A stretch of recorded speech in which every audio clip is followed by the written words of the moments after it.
दूध के बहुत से स्वास्थ्यवर्धक प्रभाव हैं, लेकिन आप किस दूसरे आहार के साथ में इसका सेवन करते हैं, ये तय करता है कि दूध के सेवन का आप पर स्वास्थ्यवर्धक प्रभाव होगा या हानिकर। आयुर्वेद शास्त्र में हमें विरुद्ध आहार का वर्णन मिलता है, जिसके बहुत से प्रकार हमें बताए गए हैं, जैसे देश विरुद्ध, काल विरुद्ध, मात्रा विरुद्ध या अग्नि विरुद्ध। इनमें से एक है संयोग विरुद्ध आहार, यानी दो हितकर आहार को साथ में मिलाने पर यदि वो आहार हानिकारक हो जाए तो इसे संयोग विरुद्ध आहार कहते हैं। दूध के साथ में कौन कौन से ऐसे आहार हैं जो संयोग विरुद्ध हैं, ये आज हम जानेंगे।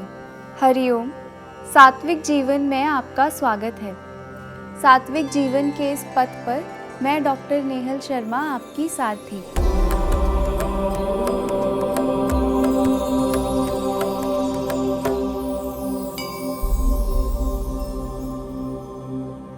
विरुद्ध आहार के सेवन से बहुत सी समस्याएं उत्पन्न होती हैं। अगर बहुत लंबे समय तक कोई विरुद्ध आहार ले तो इसका त्वचा पर सबसे अधिक प्रभाव दिखाई देता है। कुष्ठ रोग यानी त्वचा से संबंधित विकारों का ये बहुत बड़ा कारण होता है। पाचन तंत्र से संबंधित विकार जैसे एसिडिटी, गर्ड, ब्लॉटिंग जैसी दिक्कत करता है। आज के समय में ऐसे बहुत से आहार हैं जिन्हें हमें दूध के साथ में नहीं मिलाना है, क्योंकि ये दूध के साथ में संयोग विरुद्ध है, पर हम इसका उपयोग करते हैं। इनमें सबसे पहला है अम्ल रस, यानी खट्टी चीज़ों के साथ जैसे नींबू, इमली, जामुन, अमरूद, नारियल, इन सभी के साथ में दूध का सेवन। आज के समय में फलों को मिलाकर तरह तरह के फ्रूट शेक्स बनाए जाते हैं, जैसे स्ट्रॉबेरी शेक, बनाना शेक। और क्योंकि फल और दूध दोनों ही स्वास्थ्य के लिए अच्छे हैं, लेकिन अलग अलग, इसलिए सामान्य लोग फ्रूट शेक्स को भी स्वास्थ्य के लिए हितकर ही समझते हैं। यहाँ तक कि फलों के साथ में दूध को मिला करके आइसक्रीम बनाने का प्रचलन भी है, पर वास्तव में इस प्रकार से लिया हुआ आहार संयोग विरुद्ध है और स्वास्थ्य के लिए हानिकर। फल भले ही पके हुए हों, उनमें कुछ ना कुछ अम्लता होती ही है। अम्ल रस युक्त फलों का दूध के साथ में निरंतर सेवन स्वास्थ्य के लिए नुकसानदायक होता है। दूध के साथ में बिस्किट, ब्रेड या नमकीन का सेवन करना, दूध या चाय के साथ में रोटी का सेवन करना, इन सभी आहारों में कुछ ना कुछ मात्रा में नमक रहता ही है। या कोल्ड कॉफ़ी जो दूध से बनती है, उसके साथ में अलग अलग प्रकार के फास्ट फूड का सेवन, जिनमें भी नमक मिला रहता है, ये सभी आहार संयोग विरुद्ध हैं। इसके बहुत से उदाहरण हमें आधुनिक खान पान में ही देखने को मिलते हैं। तीसरा विरुद्ध आहार है दही या छाछ का दूध के साथ में सेवन, जैसे भोजन में खीर और छाछ या रायता का एक साथ प्रयोग करना। चौथा विरुद्ध आहार है गुड़ का दूध के साथ में प्रयोग। दूध के साथ गुड़ का संयोग वात दोष को कम करता है, पर पित्त और कफ दोष को बहुत अधिक मात्रा में बढ़ाता है। इसलिए जिन लोगों में पहले से अत्यधिक मेद धातु बढ़ी हुई है, मोटापा है, त्वचा संबंधित विकार हैं या जिन्हें बहुत अधिक गर्मी लगती है, उन्हें दूध और गुड़ का अधिक प्रयोग नहीं करना है। सामान्य रूप से भी निरंतर इसका प्रयोग स्वास्थ्य के लिए हानिकारक होता है। अगर आप दूध के साथ में कुछ मिलाना चाहते हैं तो देसी खांड या मिश्री का प्रयोग कर सकते हैं, बादाम का प्रयोग कर सकते हैं, हल्के गुनगुने या ठंडे दूध में शहद का प्रयोग भी कर सकते हैं। ये स्वास्थ्य की दृष्टि से अच्छा है। पांचवा है मछली का दूध के साथ में सेवन। बहुत से स्थानों पर मछली का प्रयोग आहार में होता है।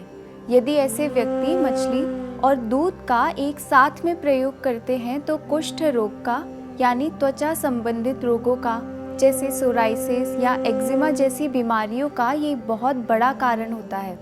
मत्स्य और दूध के संदर्भ में आयुर्वेद में चरक संहिता में कहा गया है, न मत्स्यान पयसा सह अभ्यवहरेत, यानी दूध और मछली को एक साथ में कभी भी प्रयोग नहीं करना है। ऐसा क्यों है, इसके लिए चरक संहिता में कहा है, उभयम येतन मधुरम मधुर विपाकम महाअभिषंदी, शीतोष्णत्वाद विरुद्ध वीर्यम, विरुद्ध वीर्यात् शोणित प्रदूषणाय महाअभिषंदित्वात् मार्गो अपरोधाय च। ये दोनों ही मधुर रस वाली होती हैं, महाअभिषंदी होती हैं, यानी शरीर के स्रोतसों में रुकावट लाती हैं। जहाँ पर दूध शीत वीर्य है, ठंडक लाता है, वहीं मछली उष्ण वीर्य है, शरीर में उष्णता लाती है। इन दोनों का ही साथ में सेवन वीर्य विरुद्ध आहार है। ये रक्त को दूषित करता है और स्रोतसों में रुकावट लेकर आता है। छठा विरुद्ध आहार है मकुष्ठ, यानी मोठ दाल, उड़द की दाल, कुलथ की दाल का पयस यानी दूध के साथ में सेवन करना। इसके लिए चरक संहिता में कहा गया है, कंगु वन मकुष्ठ कुलथ माश निष्पावः पयसा सह विरुद्धाः। इस प्रकार के विरुद्ध आहार का आधुनिक उदाहरण हमें हमारे आसपास ही देखने को मिलता है। मोठ दाल से बनने वाली एक प्रसिद्ध नमकीन यानी भुजिया है, जिसका बहुत से लोग दूध या चाय के साथ में सेवन करते हैं। इस प्रकार के खान पान के कारण ही पाचन से संबंधित, त्वचा से संबंधित रोगों की संख्या आजकल बढ़ती जा रही है। दूध के सेवन से संबंधित एक और बात हमें याद में रखनी है, ना मूलक लशुन कृष्ण गंधर्जक सुमुख सुरसादिनी भक्षयित्वा पयः सेव्यम कुष्ठाबाध भयात।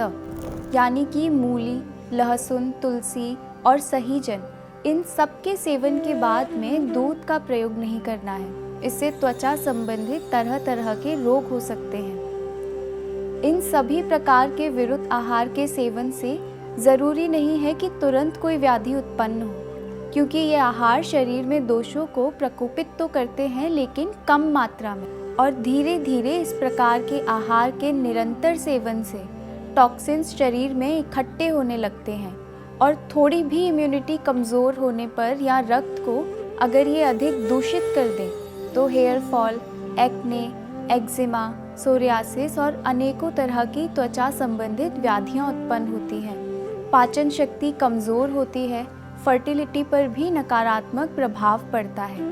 इसलिए इन सभी प्रकार के विरुद्ध आहार से बचें। इन सभी गुणकारी आहारों का सही से सोच समझ के स्वास्थ्य को अच्छा रखने के लिए प्रयोग करें, ना कि स्वाद के लिए। स्वस्थ रहें, प्रसन्न रहें। आत्मा और परमात्मा के मिलन की इस सात्विक जीवन यात्रा में हमारे साथ बने रहिए। मैं और मेरा सात्विक जीवन का परिवार फिर से योग और स्वास्थ्य से जुड़ी कुछ नई जानकारियों के साथ आपसे जल्द ही मिलेंगे। तब तक के लिए हमारे इस वीडियो को लाइक और शेयर करें और हमारे इस चैनल को सब्सक्राइब करें। हरि ओम तत्सत।